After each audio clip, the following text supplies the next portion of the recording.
So, lovely to meet you all. I'm actually quite excited for today's event. Aside from the literary text that we will be discussing and dissecting, I'm thrilled to engage and interact with everyone here. Today's topic is significantly important and contemporary. Right, just as the name suggests, we will be talking about politics, or rather, political themes found in Philippine literature. Politics covers a myriad of subtopics. For today, we will be tackling martial law and feminism. With that said, let us now officially embark onto the first segment of today's webinar. Sounds exciting. I can't wait for this segment of our webinar. Likewise, Sid. To start off, we will be discussing the Eulogy of Roaches by Bienvenido Lumbera. To guide you in your journey, here are a few notable facts in the background of this literary piece. Through the Eulogy of Roaches, Bienvenido Lumbera showcased courage and joined in on the activist movement against the Marcos administration. Lumbera played a significant role in the Filipinization movement in the Philippine literature back in the 60s. Lumbera knew that as soon as Marcos declared martial law in the Philippines, that he was just one of the many academics who would be put on the dictator's arrest list. Despite going into hiding, he and many others were imprisoned under martial law. When asked years later if he ever regretted imprisonment for what he fought for and believed in, he replied, "No, masaya ako sa pagkakakulong because I was with the people of the same mind." Lastly, Lumbera studied in the US during the surge of the civil rights movement. It was Lumbera's first encounter with the concept, hindi mo hinihintay ang karapatan o kalayaan, ipinaglalaban mo ito. You don't wait for your rights and freedom, you fight for them. Wonderful and amazing information. Surely our attendees will be able to understand this piece even more. And don't worry, guys, we will be sending the literary piece via chat soon enough. Exactly, Bella. You'll be given 30 minutes to analyze and prepare a very short presentation of your insights. And don't you worry, guys, it's the presentation that we'll be asking from you is not PowerPoint. Simply speak your minds. Tell us your insights, and that will be enough. You may also converse in any language as long as you guys can understand each other, so you can freely talk in Filipino or in English. So good luck to everyone.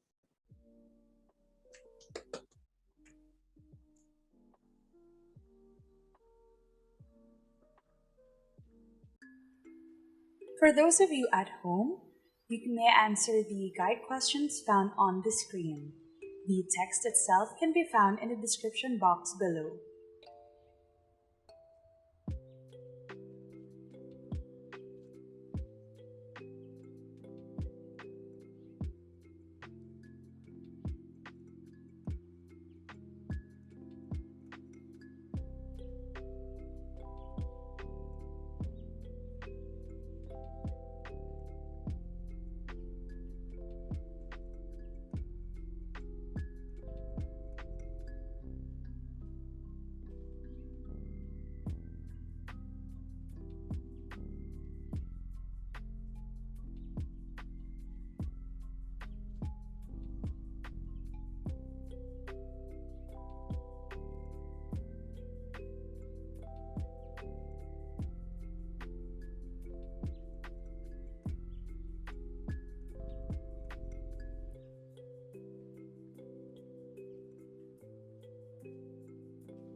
Welcome back, everyone. What did you think of Bienvenidos Lumbera's The Eulogy of Roaches? I hope you find it as eye-opening and as fascinating as we did. As hosts, we'd love to share our insights with you all. However, we're much more excited to know what you guys discussed in your breakout rooms. So we're asking at least one, for a breakout room to briefly present your insights on the text. Other members are free to add more if they feel like to. Remember, this is a safe space, so freely express your thoughts, so don't hesitate to share it with us. Now, without further ado, let's call now the first breakout room to present their insights.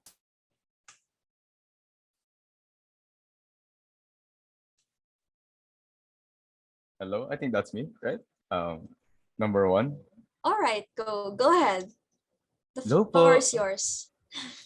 So, ayun, I guess we're gonna say that we made an analogy between roaches and politics. Yo, Kichi, can you back me up? I think. Hi, hello.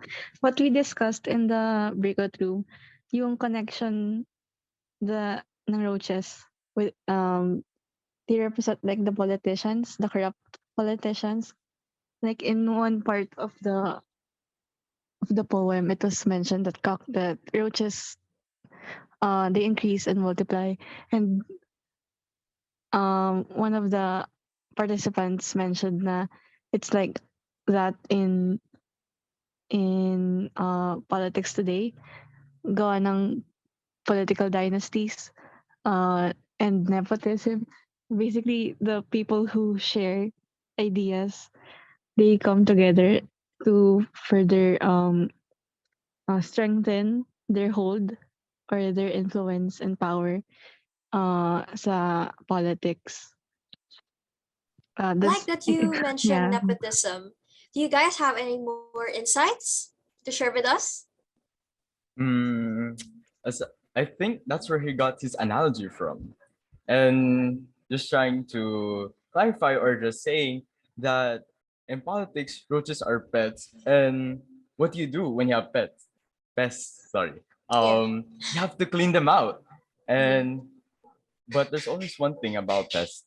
They always seem to find a way to weave back in. So I guess we can say that it's like political dynasties in the country. So yeah, that's it. That's the insight in my end. Bye All right. po. All right.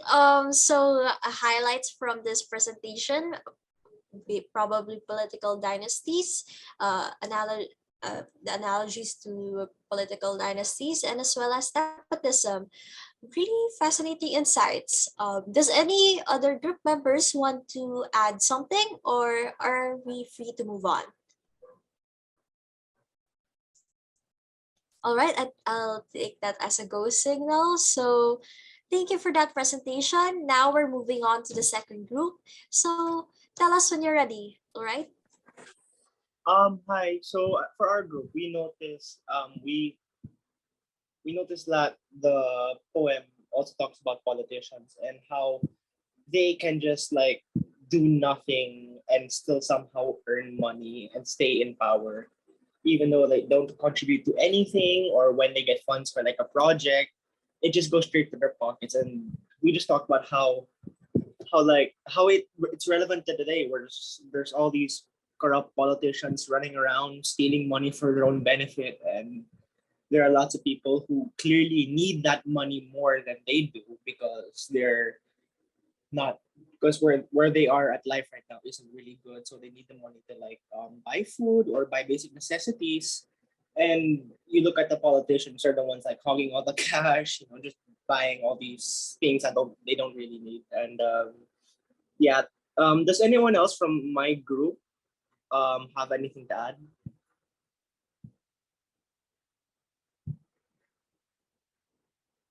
But yeah, I think those are our insights from my group.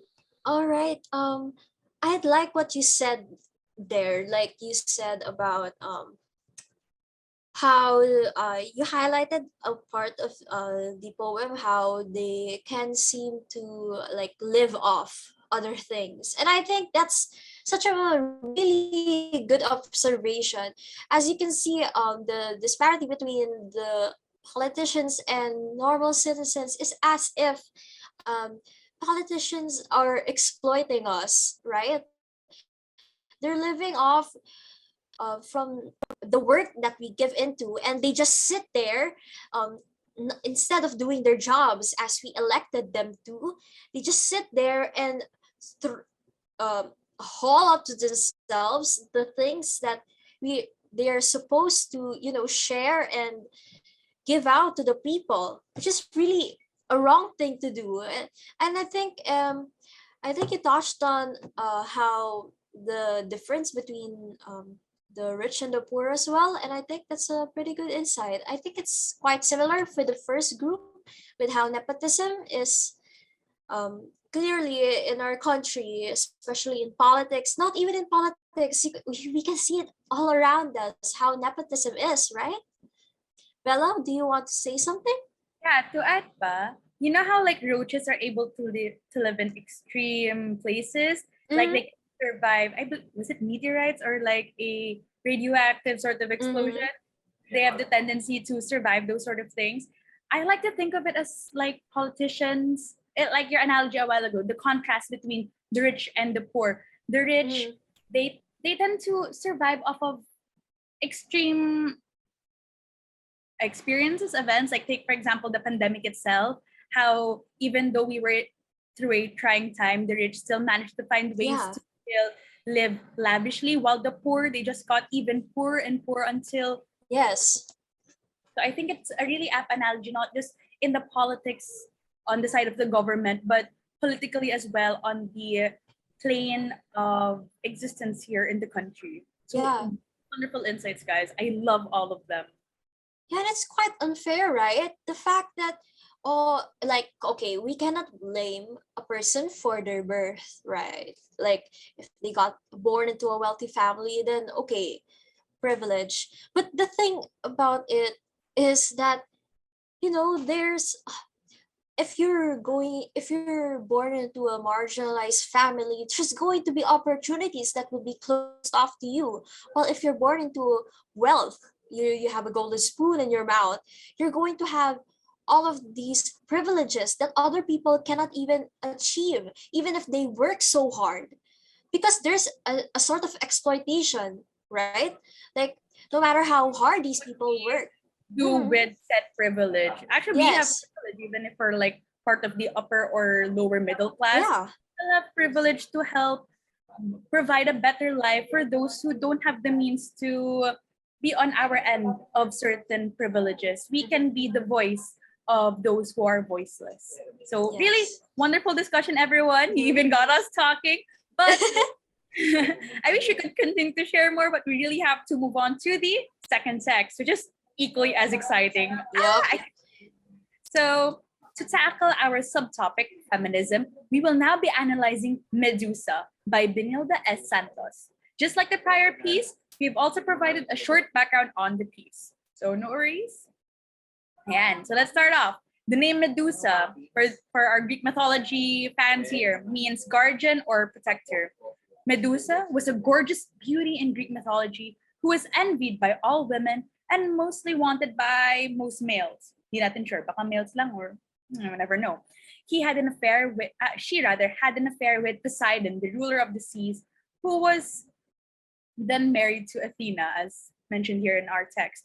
Athena captures them, and Medusa is punished by altering the form of her head. Medusa's hair was then transformed into a serpent by Athena, and she was given a stone like visage. Next, please. And so the author, Benilda Santos, is a poet and an essayist whose expertise focus on literary history, poetics, and Philippine feminism, which you can clearly see with the text on its themes, right? Feminism and the women's movement have made several successful advancements over the recent years. However, a lot of problems still persist, such as inequality in political representation, economic opportunities, and domestic violence.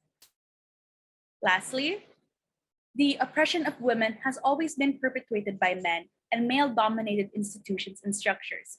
The recognition that patriarchy has been the root of women's oppression became the starting point for the growth and development of feminist groups. You know what? As a person who is a self-proclaimed feminist who wants to dismantle the patriarchy, this text sounds exciting. I can't wait to tackle this segment. So, ayun, let's start right away. Same sentiment, sis. So just like earlier, you'll be given 30 minutes to analyze and prepare a very short presentation. No PowerPoints needed, just your beautiful voices of your insights. So good luck, everyone. For those of you at home, you may answer the guide questions found on the screen. The text itself can be found in the description box below.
Welcome back, everyone. What did you think of Medusa by Benilde S. Santos? As a self-proclaimed feminist, I personally loved it. I have so much to say, but you guys are the main characters for today. That's right, Sydney. We're much more excited to know what you guys discussed in your breakout rooms. As we did earlier, we will do the same process of sharing our insights. However, the second breakout room shall go first.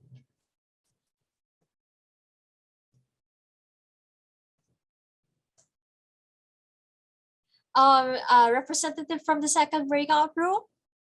Ayun, tayo pala yun. Hi, so, well, my insight or what I've learned, like, from my perspective about Medusa is that it has a very big relation to the poem and also to the Greek background of it. So, and the only thing I can say is that, and this is for all, in certain situations, one reason can really change you, or actually anything can change you. Kung malala siya or like, um, actually kung malala siya, it depends on you. Basta, I believe that certain things can really change you. Yun lang. Okay, I want to is Thea okay with speaking if she wants to share any of her insights from the group? Sure. And I think personally na yun nga, about the story of Medusa being napaka-popular ng Medusa talaga in ano, 'di ba, pop culture. And um parang sobrang misunderstood din ng story niya na parang diba yung simplified version is like Medusa is evil, ganyan. And parang symbolic siya in how men view women. So that's yung isa ngang naisip kong interpretation of the poem is that yeah, 'di ba kasi the narrative is in sexual abuse pero yung revenge sa dulo is like symbolic of how women these days are now fighting for their rights. Ayan. Thank you for that, Thea. I like how you said na, ayun, it's very symbolic that how men view women as evil, especially when, men really have the audacity sometimes to, they feel as if women are obligated to say yes to everything that they desire and women should serve them, yada, yada, yada. And I think that's very symbolic that when woman refuses to reject that notion, they see her as somewhat aggressive, and that's wrong because a woman is just simply protecting herself, protecting her rights, and protecting herself from such abuses. And Bella, do you have something to say? Hi, sorry, I'm just still processing what my brother was saying earlier. But yeah, I agree with Sydney and most of the insights shared earlier. And I actually might add more onto the first breakout room one because we also had a lot to discuss then earlier. So without further ado, perhaps room. Oh wait, could I add one more? Is Oh, it sure, all yeah, right? sorry. Yeah, all right. So so I also think that as said earlier by Leana, Medusa is really misunderstood, that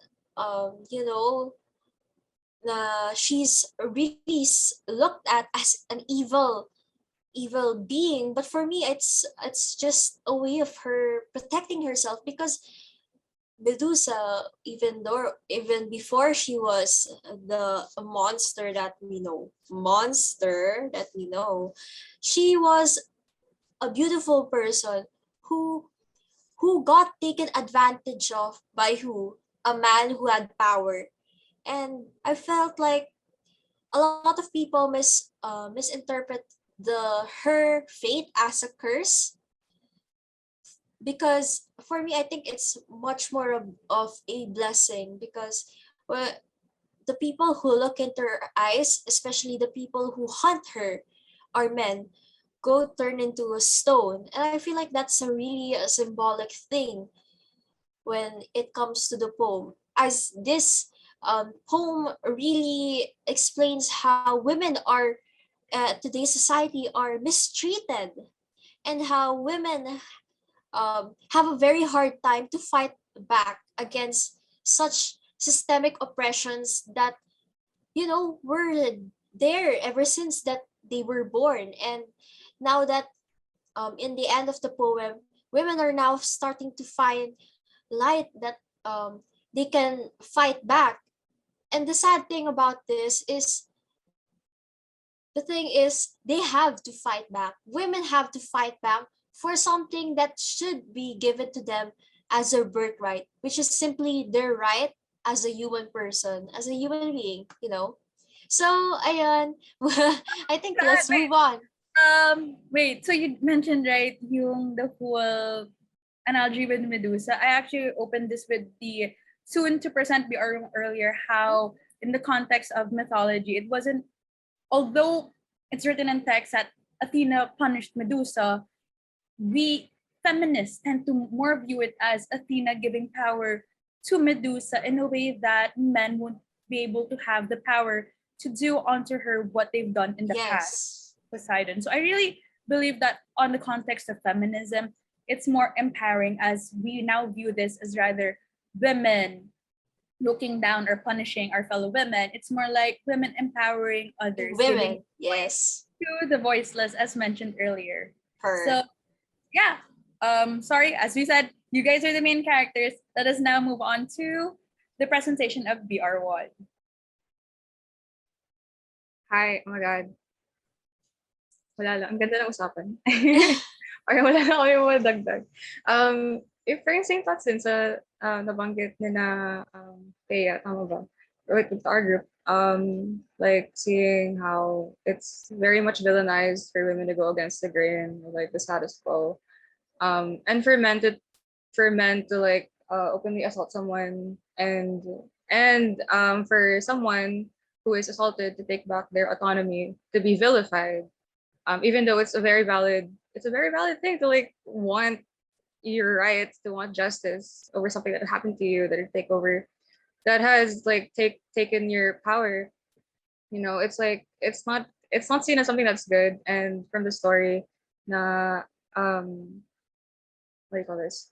Where Athena, like a new interpretation of a story that Bella raised, where Athena is in turn like helping Medusa to reclaim this autonomy over the men that openly objectify her, is very nice. I've never read that, and someone please like link it to me if ever you have it. But yeah, movie has some more insights to share.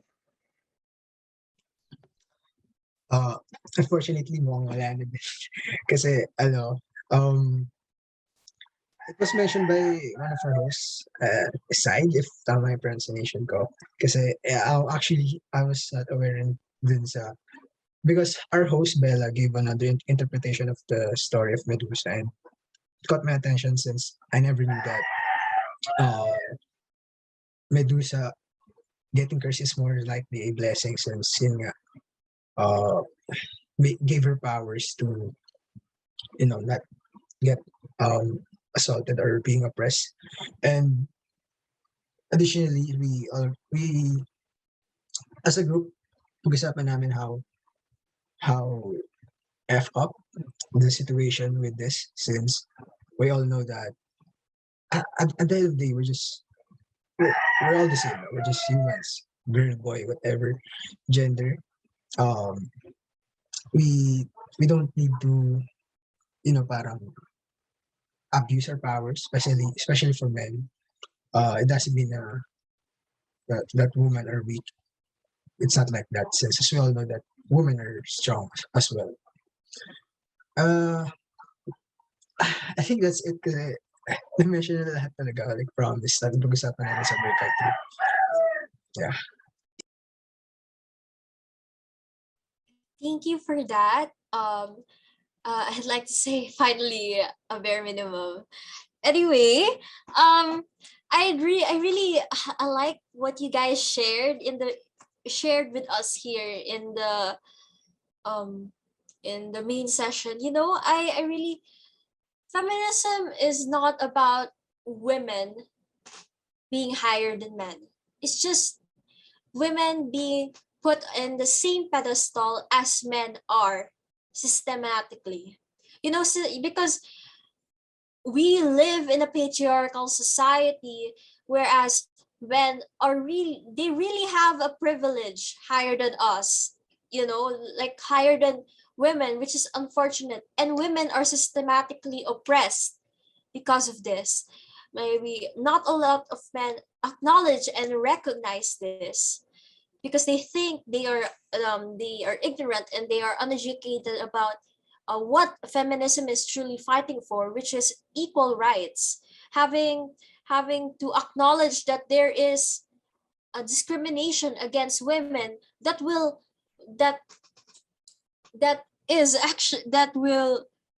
make us further from achieving the thing that we actually want, which is, equality. Bella, what are your thoughts on this? I do agree that although feminism as a whole is supposedly to abolish the stereotypes and the prejudices surrounding both men and women, I do believe that there's also importance to empower women as they've been oppressed. But we should also remember that, as I've mentioned earlier, feminism doesn't necessarily focus on just women. That being said, we should also give men the opportunity to break their own stereotypes of their gender. And what more is that to finally have feminism flourish, I do believe that we have to create allies on both sides, not just women empowering women, but women empowering and educating men. I say educating men because I do believe that Although most or some men only reach the bare minimum, it's important to just continue building up on that bare minimum and create this mindset on their end that really cultivates and help further kindle the fire igniting in the feminist movement right now. So really, on the aspect of women empowering themselves, I do believe na we shouldn't step down as well onto men as much if we want to really prove that we aren't as aggressive, because our aggressiveness tends to tends to paint feminism in the aspect nga na women are trying to showcase that they're the more superior sex. We have to help men realize that we aren't here to give spotlight that we are the superior sex, but rather that we are their equals, and that we're trying our best to showcase that through a myriad of media and such. So really, the more that we oppress men as well, stepping down on them and calling them calling them out is right, but to just further step down lang on them being men is kind of wrong, because we're basically doing what they're doing onto us. We have to prove that we're still the better person lang. Like, yes, men are trash because of what they've done in the past. We can hold them accountable to that, but wala lang. We shouldn't To be honest, that fixed mindset that we just have to build on and create a better future, not just for women, but for men as well. As we are in the third wave of feminism, maging inclusive tayo sa lahat. We don't know what everyone's facing, what their background is. All we know is that we can help culture the eradication of the fixed mindset that we have now in society. to be honest, I feel like yes, I agree that we should be inclusive, as feminism is not just a support to women, but also to men who are, abused and looked down upon society. As feminism is intersectional, because it is the problems, it doesn't just go, it isn't rooted on gender. It can go way beyond race, uh sexuality, nationality, and etc. I think so too, but I kind of quite disagree with you, the fact that what we're doing right now as feminists is quite aggressive. I think it is on the part of men to not interpret this as sort of aggressive, because I feel like that the way that women are fighting right now is simply fighting for their rights. I didn't say that we are aggressive. I'm just saying that that's how we're usually painted by most men in society, that we are aggressive, even though I know that we're not aggressive. I'm just stating that for the sake of the discussion. But I know that we aren't aggressive, that we're just simply fighting for what we believe is our natural human right. I'm just saying that they view it as aggressive, which I don't know as well why. But yeah. So I'm sorry for the confusion. Yeah. All right, it's all right. And I just like to But yeah. highlight what Ru said. It's not a responsibility to baby men about understanding what they're supposed to understand from the very start. Because first and foremost, they all have the privilege. We are the oppressed, and yes, there are still a rank suggestion of how oppression goes with how I said it earlier, with intersectionality and such. But I think that's the thing that we should pull out from this sharing, is that it's our responsibility as well to educate ourselves, and that goes on for men. Yeah, because as we mentioned earlier in our martial law talk, yes, we're trying to put this in full circle. The privileged have the ability, or let's say those in power have the abilities to help and further redefine, reshape our current society. So since, as you mentioned earlier, men currently has the power, us as women, yeah, as you mentioned earlier, we have the opportunity to help educate them, help those in power use their privileges in order to help those who are currently or mostly voiceless in most aspects of society. So I guess in that way, really, feminism then becomes an avenue where both sexes attain this sort of equality, this goal for equality on both ends. All right.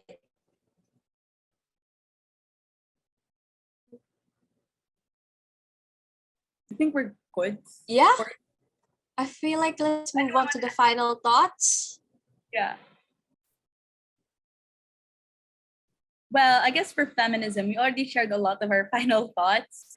But in general, on both the martial law and feminism final thoughts, perhaps we can ask first our audiences what they think of the two literary texts that we've engaged in before we share our individual insights as hosts and facilitators. All right. Does anyone want to start? Because I think it would be much better if we as hosts share our key points last, right? So if does anyone want to volunteer? Propagate your insights, guys. We first want to hear, of course, your ends. Does anyone want to hear? Oh, hear. Volunteer. Does anyone want to volunteer?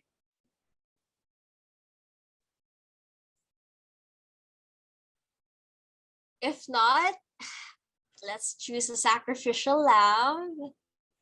Who will be the lucky person to first share their insights? Molly, are you free to share your insights? Hi, yeah. Yeah.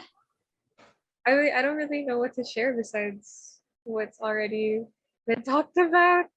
No, you can repeat. You can emphasize something. What are the highlights that you Oh, like?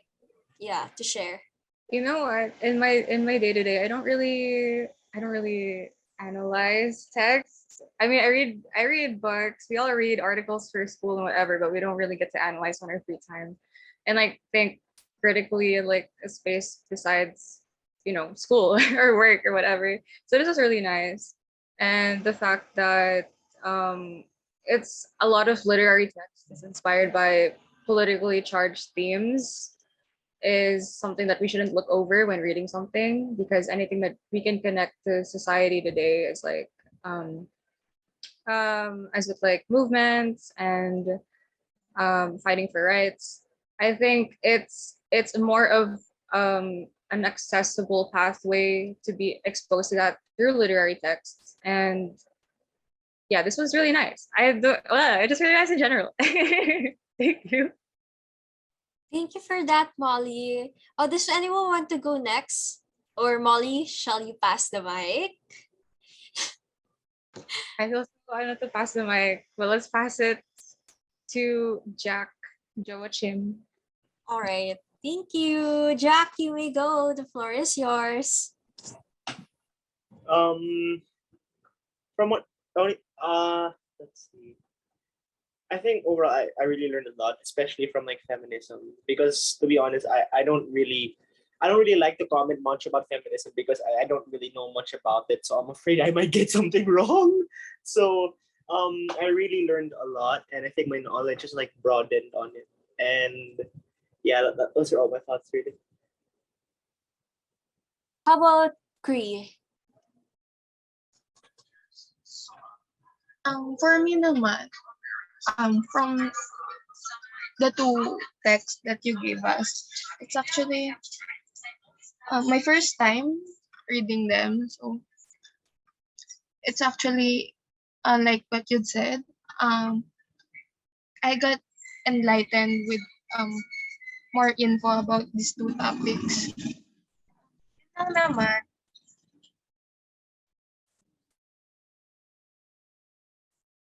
Thank you for that. Would you like to pass on the mic? I'll pass the mic to Louie. All right. Louie. Okay, so final thoughts for me. Siguro I'd say na the same siguro sinabi ko kanina sa breakout room, which hindi ko na-mention sa sagot ko is after reading the book Medusa, because I was late, I didn't read the first one, so I'm so sorry. Yun nga, but after reading the first poem, I'd say na I'm gonna ask, so siguro papatanong ko sa sarili mo like, why do people do this? Why do men do the stuffs? Hindi naman porket ganun kaya then abuse it. So yeah, I think you're just gonna leave a question for yourself like why?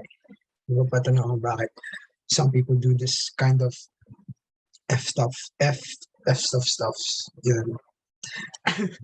Yun lang po. Thank you for that. And I really appreciate that you acknowledge that there is really a problem between, with women being abused in today's society. Thank you for acknowledging that. Would you like to pass on the mic to someone? Uh, siguro I'll pass to our speaker, host, Bella. At Smart mo dun na, smart. Sige. Final thoughts on both pieces. I really like, maybe I'm biased because we were the ones who chose, but I really like the literary text presented earlier because I do believe that on the aspect of martial law and feminism, we were able to cultivate really inspiring insights that hopefully educates everyone, male, female, non-binary, and etc.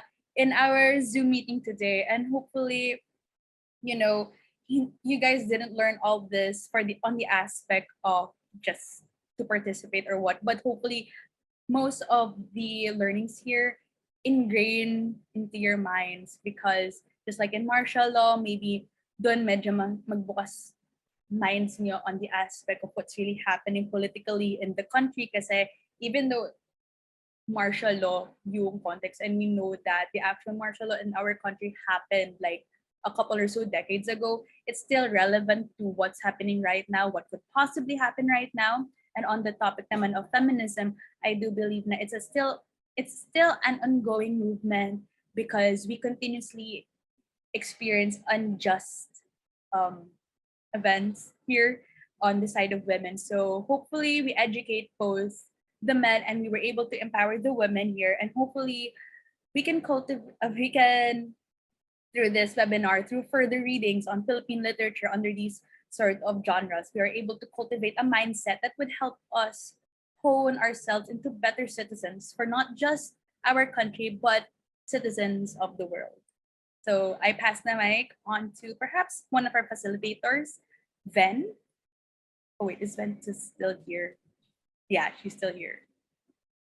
Hi, okay. So firstly for the martial laws text. So I really like that while I was reading it because I love how it really reshapes people's mindsets because like it's really common here in the Philippines to just condemn the poor for simply being poor without holding the rich accountable. And even if we were to hold the rich accountable, it's just holding them accountable. There should be some payback or some restoring for the destruction they caused in the country. So I really like how it just reshaped and like instead of putting the blame on the poor, blame the rich for perpetrating them constantly. So for the feminism text, I really enjoyed that because I feel like one of the most misunderstood women out there is definitely the story of Medusa.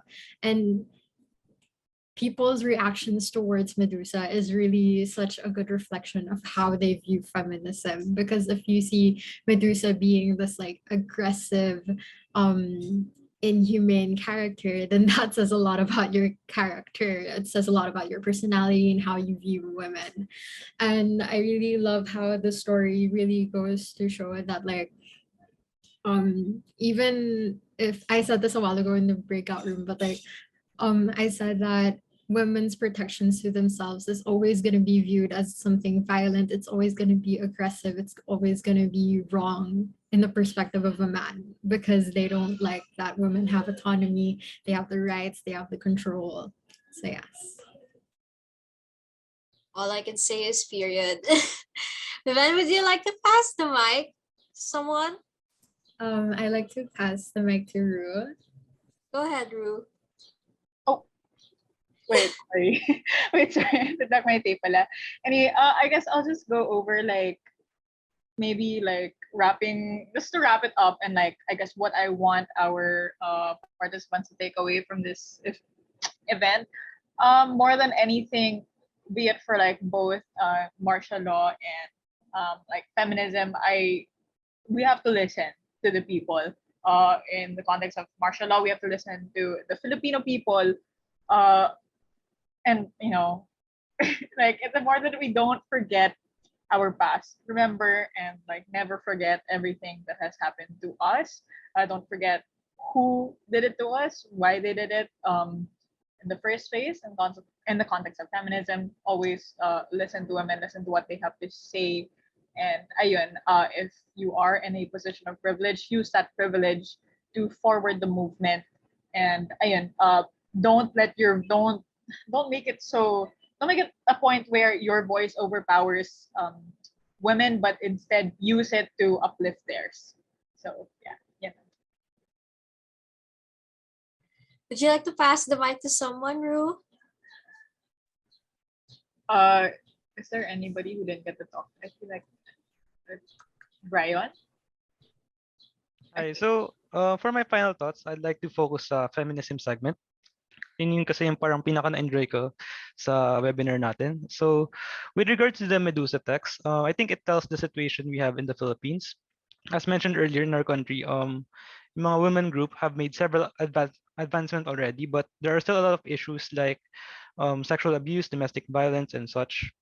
And texts like Medusa are part of the collective effort to make us understand the situation of women and at the same time to empower them. I also like how someone mentioned that the importance of narrating Medusa in the point of view of women, as it puts us in their situation and helps us sort of understand them better. And I think that's all for me. All right, I think the last person is it Thea? Thea, would you like to share your last thoughts? Wala naman na rin ako masyadong ma-share, but like, I enjoyed this webinar. Like, ang tagal ko na rin kasi hindi masyado nakapag-analyze ng Philippine literature pieces. So it brings back memories. And I like how, parang ang sad din naman. Pero it's the thing I like about art talaga, literature, is that yung meaning niya could be anything you interpret and it is timeless. So kahit na 'di ba dati pa siya sinulat, until now it's still pretty relevant. So yeah. Yeah, right. It brings back a lot of memories back in humanities class. And as for me, to be honest, even though I'm the host, I really enjoyed this webinar. Honestly, I really got to enjoy. I really got to enjoy your insights, guys. And I also learned a lot from you guys. And I just want to impart something important. What I think is important, and I think Ru already mentioned this already na, it is already clear that with our current political climate, works such as these are important to analyze and understand. As before our eyes, it's as if we are already being disregarded, in a sense that we are already being um re, how do I say this? It's as if the fight is already starting, right? And the thing about it is, a lot of us are quite clueless about it. And I think it's really important that we bring such topics into light so that a lot of more people can understand what is going on, and being able to make our Philippine literature as a whole flourish in itself. And ayan, I think it's also Philippine literature is also a way that we can look back on what our fellow countrymen have written about the Philippines, which we are supposed to hold dear in our hearts. So, and as said earlier, we can really truly see the relevance of it as of today. So, ayun, guys. I hope you guys really enjoyed this seminar, and ayun, I hope because of the seminar, you were much more encouraged to be engaged in politics And ayun, everything is political. So ayun. Bella? That concludes today's event. Grabe, 2 hours of just dissecting. So tired right now. So ayun, thank you to everyone who attended. For the attendees who took the time out of their busy schedules to participate today, and to our GELITPH advisor who supported us in this particular project proposal. I'm so sorry I butchered that subject code. But yeah. Yeah, it truly has been an experience both pre and during the event. We hope that you've learned new things today and that you were all able to develop new ways to perhaps analyze text and also found a new love for Philippine literature. On behalf of the project heads, we'd like to thank each individually. Thank you, all of you, for your active participation.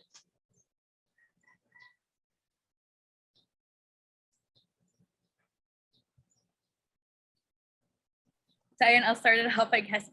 Thank you, everyone. Loved everything, loved the insights. Thank you, guys. Thank you, guys. Venru. Thank you so much for attending. All right, so before we officially end, may we encourage everyone to turn on their cameras for a quick Zoom fee. Zoom fee, you know.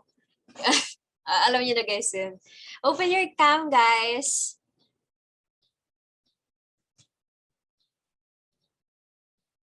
Who will take the picture? Wait, I think you have to stop sharing so that I think everyone can be seen at that sa gallery. Okay. Scary naman ng spotlight. Wait, I think okay, why not? Yeah. I'll take the screenshot na lang. Okay. 1, 2, 3. Okay. I'll post you guys one next. Ito. Okay, Gia. Okay. 1, 2, 3. Okay, thank you. Thank you, everyone, for participating in this event. We hope that you all were able to learn a lot from this webinar. Once again, I'm Sydney Isabel L. de la Cruz. And I'm Bella Baldonado. But before that, so since this is a learning experience on both ends, we would like you also to fill out our feedback forms. That way, if you have future webinars, perhaps, we would know areas to work on further so that we can provide the best services for everyone. So yeah, before you leave, don't forget, just scan the form, scan the QR code right here and give us some feedback. If you won't be able to reach this, I do believe you'll be sending an email with the link to the form. So yeah, once again, thank you, everyone. Thank you, guys. Thank you.